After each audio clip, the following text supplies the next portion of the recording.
The General Assembly of the United Nations in 1948 established a Palestine Conciliation Commission to deal with the whole complex of problems which had arisen between Israel and the Arab states. They were to serve as mediators, and the parties were also asked in the resolution if they wished to go operate directly, in terms of direct contact, with a view to finding a solution of all these problems.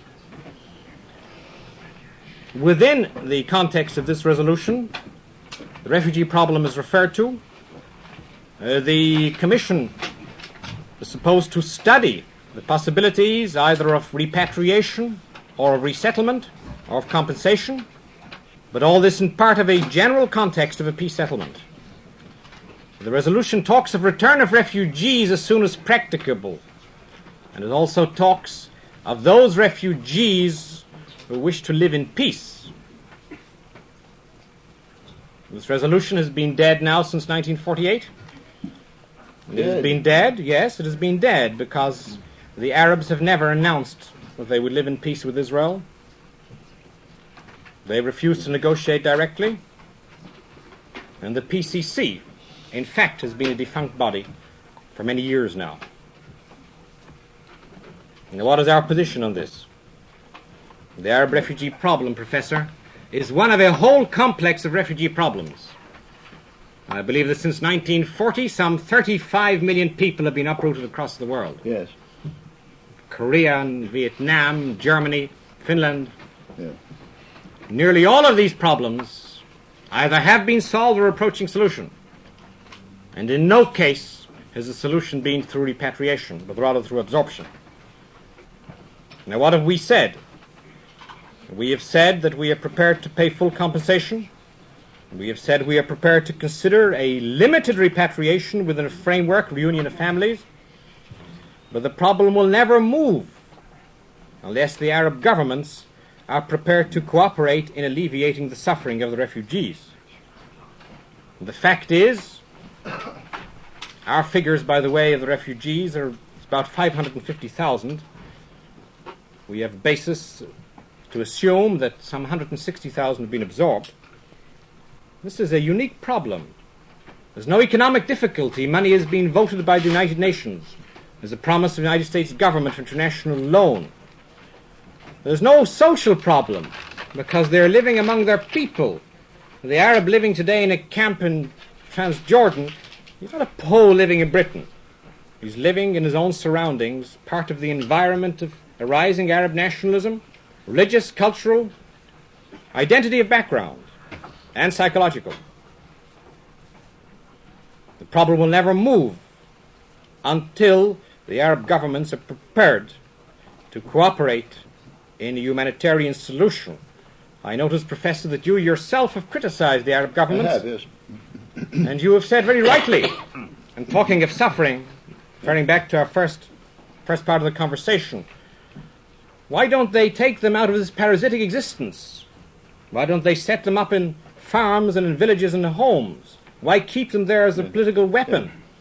You who scan history over thousands of years, do you know of any other case, any precedent of holding hundreds of thousands of people as political hostage in camps, parasitic, no future, quenching the very sense of creativeness in them? For what purpose?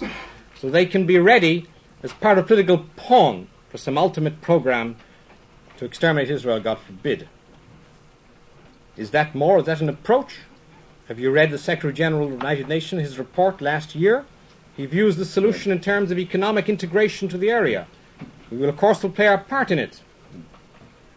We are very upset at this continued humanitarian problem. But it's not within our hands. We can't solve it. In Israel now, there are 10% Arabs, 200,000. They enjoy every right with their fellow Jewish citizens. Do you want us to take back people who've been nurtured on hate for 13 years on the basis of a resolution of 1948 talking of those wishing to live in peace, nurtured on hate and vengeance and destruction, take them back into our state when we have 10% Arab population? For what? They can rip us apart? They should be schizophrenic? Take them out of a total Arab environment where they live, where they can create, economically, socially, religiously, by the psychologically part, bring them in to be a minority in a Jewish state, and this will help the problem of the Middle East. There is money, there is land, there is water.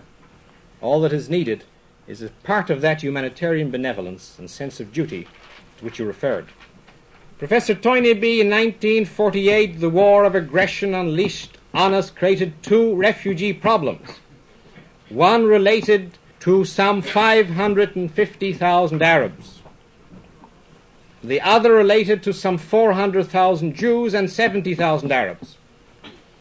We have settled the second problem. We've absorbed over 400,000 Jews from Arab countries who were there of longer standing than the same Arabs in Palestine. We've settled them, we've taken them in as brothers, and we have settled 70,000 Arab refugees in the country. The only Arab refugees which have been struck off from UNRWA rolls are those which we have taken into our economy. The other problem has not moved, not because there's no money, not because there's no possibility, but purely because a humanitarian problem is being put into a totally political context of animosity and hatred. And the feelings of these poor people and their future, their very life, is being sacrificed on what? Some demagogic ambition of control and rule throughout the Middle East.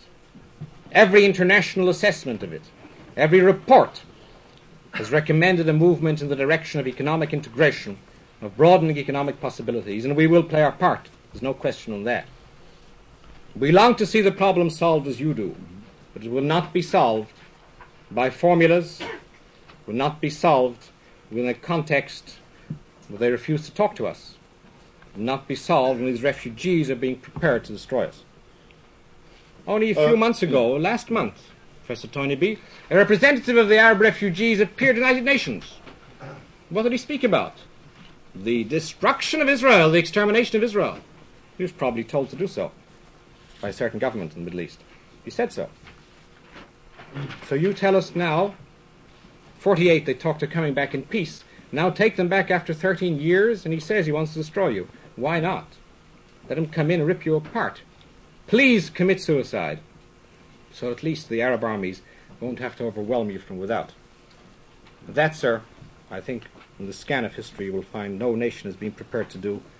And since you said earlier that in certain respects we belong to a whole category of nations in our behavior, in this respect too, we will not commit suicide. I think there are 2 points in what the ambassador has said. One is repatriation, and the other is using refugees as pawns. I think there is an inconsistency in the Israeli stand. You claim for Jews repatriation into Palestine, though it's since as long ago as 135 AD, there's been no solid Jewish population in Palestine, though I agree with the ambassador, there always have been Jews in Palestine as a minority, rather small minority. And those since, I think, 63 or 64 BC haven't been a Jewish state in Palestine.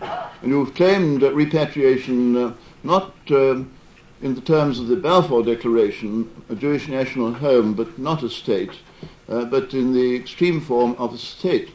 But at the same time, you deny to the Arabs who were forced out of Palestine, of the Israeli part of Palestine, as recently as 1948, the very thing that you claim as the central claim of the Jewish people. That is inconsistent.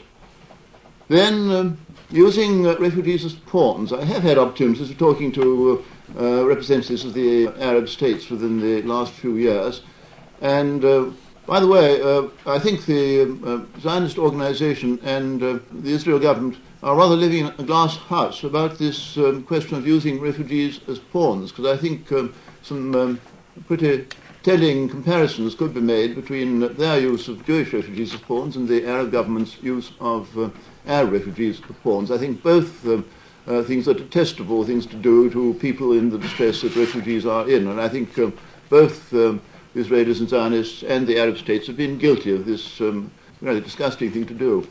When I've talked, as I've had opportunities of talking with the Arab states, I have pointed out the policy of the West German government since the war. As you can see, I'm not partial to Germans particularly, certainly not partial to Nazis. I'm no reason to be particularly friendly to Germans. But I have pointed out that the West German government since the war has been more wise as well as more humane. It's more important to be humane than to be wise than the governments of the Arab states since 1948. The West German government had, I suppose, received, I don't know what the numbers run to, 6 million, 8 million, something, 9 million refugees from partly from Eastern Germany, partly from those territories that were part of Germany before the Second World War, which are now parts of Poland and the Soviet Union.